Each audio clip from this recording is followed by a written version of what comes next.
sharing my testimony today. I really thank everybody for giving me the opportunity.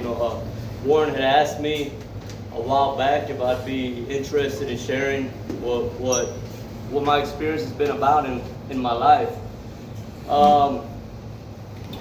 It's been a journey. Many that hear my story from time when I share it, whether it's in prisons, I go into prisons and share my story.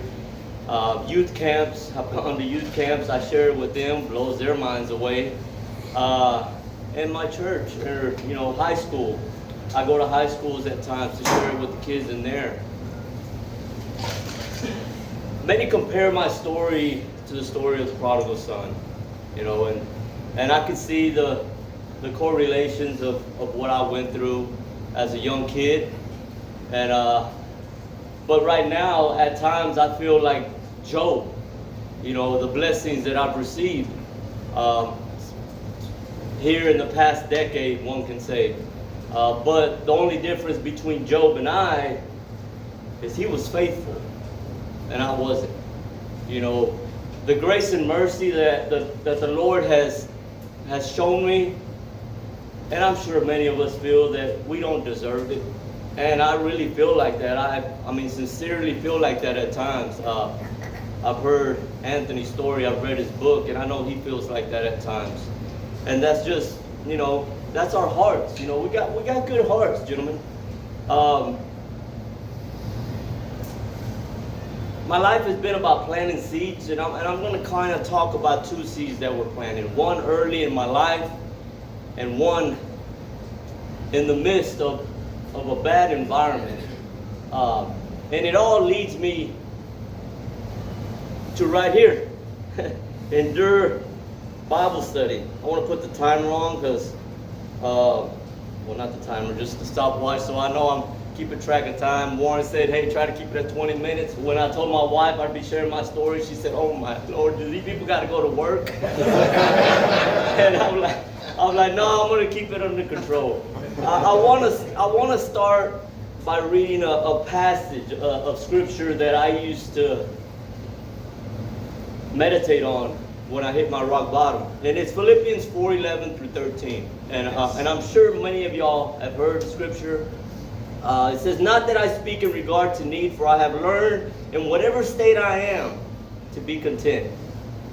I know how to be abased, and I know how to abound. Everywhere in all things I have learned both to be full and to be hungry, both to abound and to suffer need. I can do all things through Christ who strengthens me.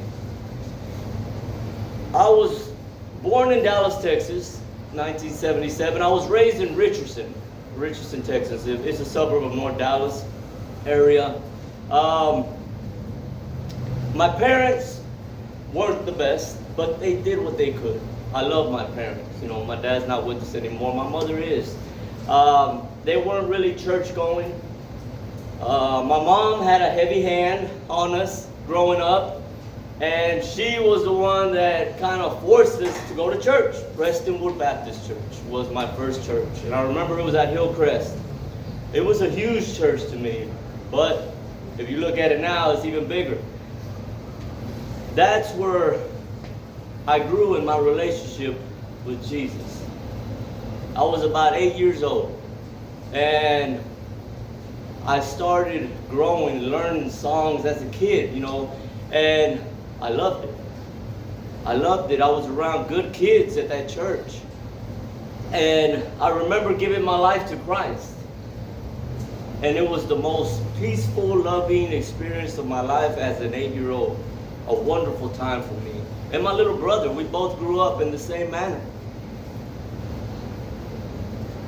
I remember coming home, wanting to read the whole Bible. At 8 or 9 years old, that's not real normal, but that was like a goal that I had. I don't remember what book I got to in the Bible where it started talking about law, and I got lost right there. I didn't want to continue.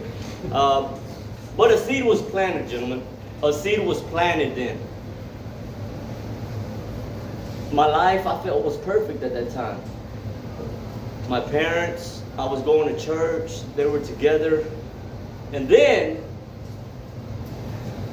the D word hit our life. divorce. And I didn't know what was happening. You know, if you've experienced it at a young age, kids sometimes don't know what's going on in that situation. You know, their mom and dad, to them, they're perfect. You know, and to me, that was the experience I was having at that point.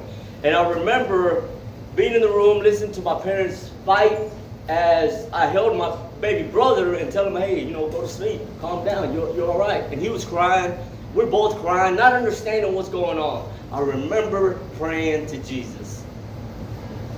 But the split up came anyways. And I didn't understand what was happening. Eventually, the split up occurred. And I started realizing, man, my family wasn't perfect after all. I entered into middle school in the Richardson district and started meeting a whole new world. Girls, you know, I was probably 11, 12 years old, heading into 13, hanging out with the wrong crowd now, a different group of friends. I went from playing sports to doing pretty good in school to going to church and slowly pulling away from God now. I wasn't going to Prestonwood Baptist Church anymore. I wasn't going to church at all anymore. And then I met something that really turned my life upside down, that some of us can relate to, drugs. And it grabbed a hold of me, and it turned my life upside down. You know, as I was doing all this, it's kind of funny, but I knew I was wrong on what I was doing, and that was the Spirit talking to me. It was still in there. There was still a little bit of light of what I experienced as an 8-year-old when I gave my life to Jesus Christ. But as I continued into the path of what I wanted to start doing now, the thug life, the drugs, gang banging, because in the 90s, gang banging was pretty big, and that's what I wanted to start doing. I thought it was cool because society was glamorizing that in those times. I'm just going to fast forward. October 15, 1994, I landed in the Dallas County Jail at the age of 17. I didn't really know what I had gotten myself into, but it wasn't anything pretty. Back up a little bit, I had a son at the age of 16 before I landed in Dallas County Jail. I wanted to be a dad to my son. I wanted to be a good father because I knew that was the right thing to do. But the drugs had a hold of me, and that lifestyle still had a hold of me. My son was 1 year old when I landed in Dallas County Jail. I was sentenced on May of 1995 to 6 40-year sentences. 40-year sentences, 6 of them. I had committed 6 armed robberies while I was on those drugs. Not an excuse, not a justification. You can't use an excuse. Trust me, the judge wasn't trying to hear it. But they made an example out of me. And he was going to try to make sure I didn't come back out. I went in, I remember when they gave me the sentence, I remember hearing my mother cry. You know, and the movies don't show you the hurt that you cause to the ones that you love with the actions that you do while you're doing them and enjoying the things you think you're enjoying, whether it's alcohol, drugs, sex, whatever it is, the materialistic, the money. You're chasing something. A lot of us chase that. And I was chasing it. And it landed me to the spot I was now. But I never thought that I would experience the pain that I felt when my mother broke down behind me in the courtroom, sobbing. All I wanted to do was go hug her and tell her, Mom, everything's going to be all right. I remember the bailiffs and the bailiffs grabbed me by the arms and took me straight to the back. I remember hearing the bailiffs clearly that, man, this kid's life just got thrown away. I don't even think he knows it. Look at him. I was zoned out. But I knew what was happening. Instantly, rage started filling my heart. They took me back to my cell in Lusteria. I paced up and down. They usually will lock. At that time, they used to lock our doors. If you got a pretty big sentence, they would lock your door. You wouldn't come out into the regular day rooms because they didn't know if you were going to be a stick of dynamite and blow up on somebody. Rage started filling inside of me. I saw the Bible that I had been reading up to the point that I got sentenced on my pillow. I picked it up and I chunked it on the wall and I cursed God with everything I could curse. Telling him, stay out of my life. I don't want you in my life. I'm going to do this the way I want to do it. Gentlemen, I went into the men's penitentiary like a raging bull. An anorexic raging bull, because I weighed 130 pounds at the age of 18 going into the penitentiary. But I promised myself, riding that bus to Huntsville, that I wasn't going to let anybody hurt me without a fight. The prison system in the 90s was gang infested and filled with sexual predators back then. It's not like anything like it is now. But I went in with rage.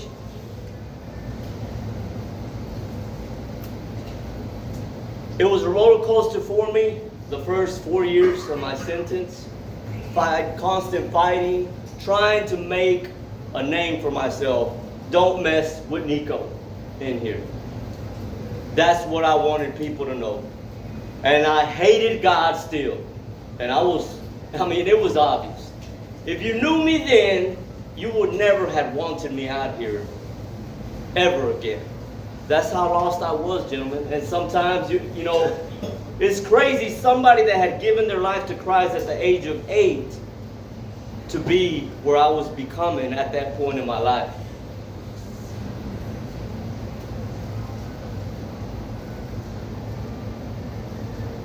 It was November of 1998 that things really took for a spin for me.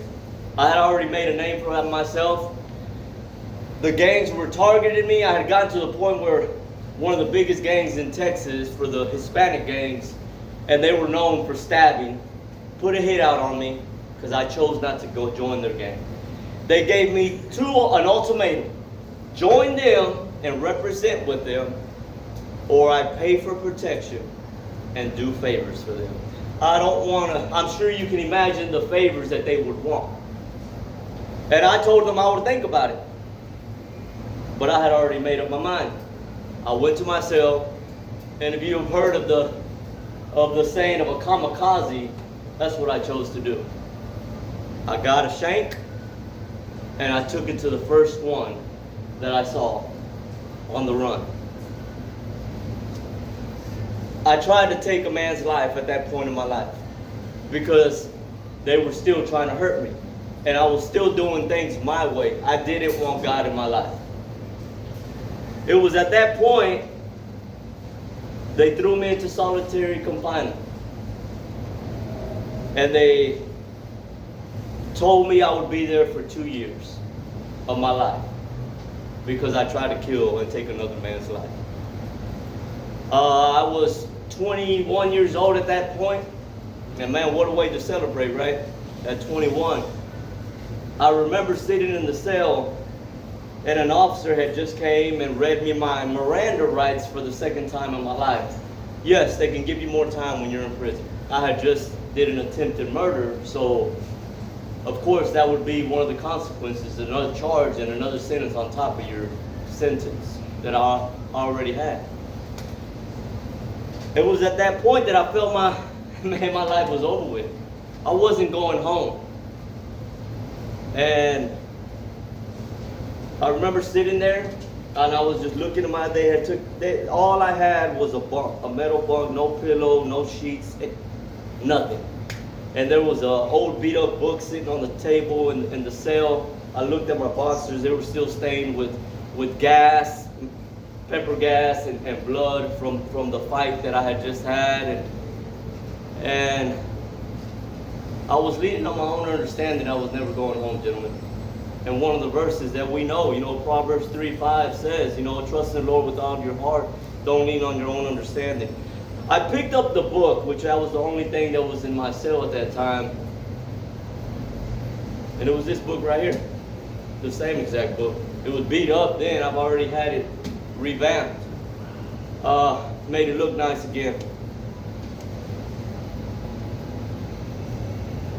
And I thought about my days as a kid. I've never felt that alone in my life. And I opened the book and I started praying. I got on my knees. And I just said, God, man, help me, man. Help me. And I remember, I closed my eyes, I started praying, and I remember God I remember feeling like He was telling me, man, I got you. Just give me that opportunity and I got you. You know, the remaining 14 years from there up to my release, I'm not going to say it was perfect. It was still rock and roll. It was still prison. I eventually got released from solitary confinement. And Nico made a name for himself. Everybody had heard of Nico by now. I got out. Nobody wanted to be around me, but they didn't know that I had renewed my relationship with God in those 2 years. Those 2 years was the closest relationship I've ever had with God in my life, with Jesus Christ.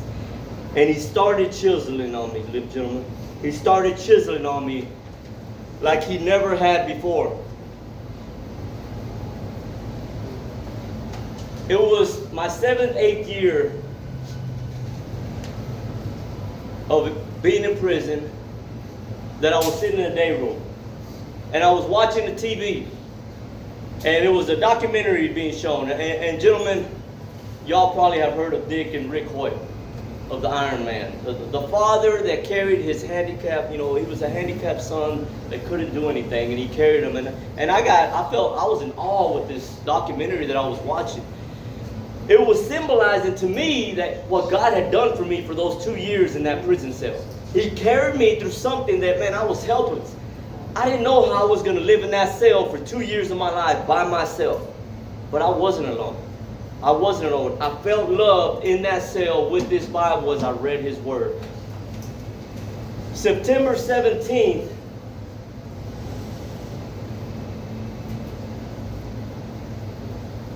of 2015, I got released after serving 21 years of my life in prison. You know, I had made myself a promise watching that documentary that one day I would do an Iron Man. People used to mock me about it, saying, you're never even going home. You don't try to kill somebody in this penitentiary, Nico. You think they're going to let you go? Doubt would seep in. I'm not going to say, because the reality was, yeah, they're probably never going to let me out. But I made parole. My first parole, I made it.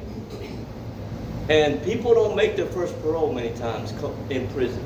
They'll see them 5, 6 times, just like the Shawshank Redemption. I made my first parole. I don't know how, but I made it. Gentlemen, when I came home, September the 17th of 2015, I was lost. Didn't know how to use a cell phone. Was scared, didn't know how to use a debit card. I didn't know how to be around a woman. Asked my wife. She was my first co-worker, and I was terrified of her. Because I just didn't feel comfortable being around a woman. Not for any bad reasons, it's just in there you're not even supposed to be close to a female. Or you can get thrown in jail and lock up for it.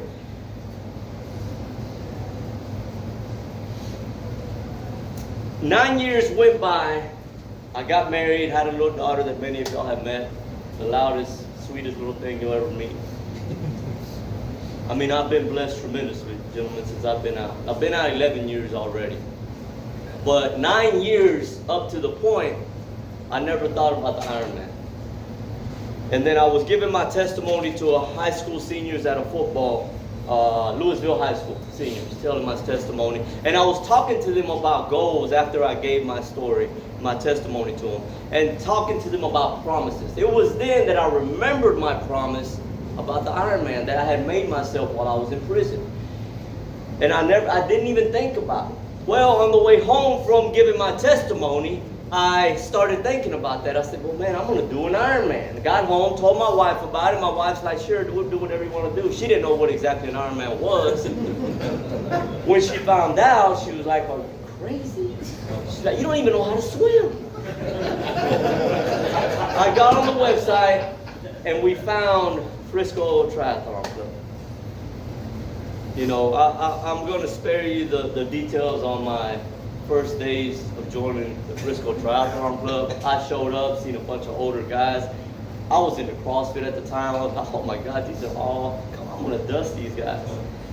It was torture for me. It was a humbling experience, but I stuck with it. 10 months later, I crossed the finish line. Yes. And that, you know, ironically, it took 21 years. I was actually doing the math. 21 years from the day I did my promise to when I crossed the finish line for me to do an Ironman.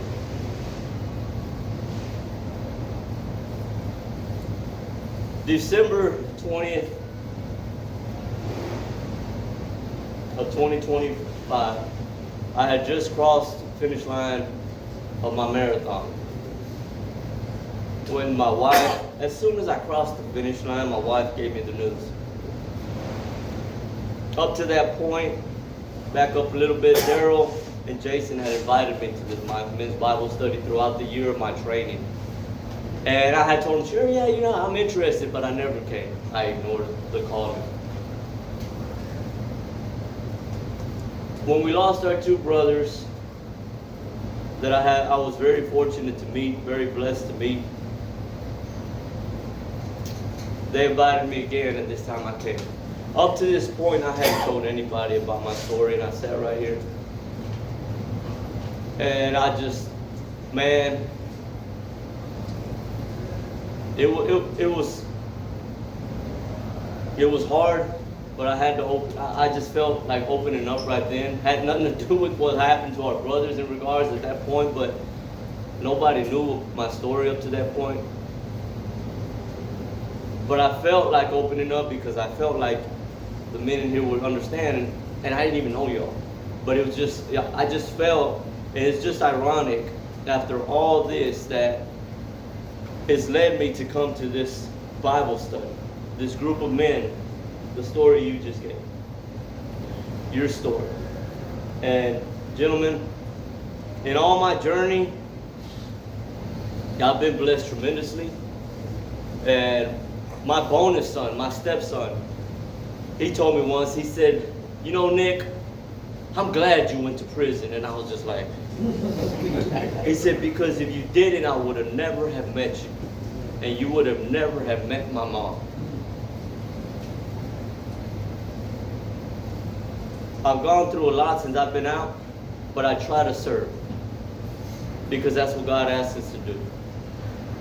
Gentlemen, you don't have to be inside of a prison with walls and razor wire and guard tires to be in a prison. I know we all know somebody going through hard times, and sometimes we just want to stay away from them because of the way that they're acting or the way they look. I would encourage y'all to reach out. Say something kind or loving, or invite them here. I was invited over and over by Daryl and Jason. And now I can't stop coming. I thank all of you for being my iron. As Proverbs 27:17 says, iron sharpens iron, gentlemen. And I thank y'all. And this has been a tremendous blessing being able to come here and be a part of you guys and what we're doing is sharpening each other. Thank y'all for your time.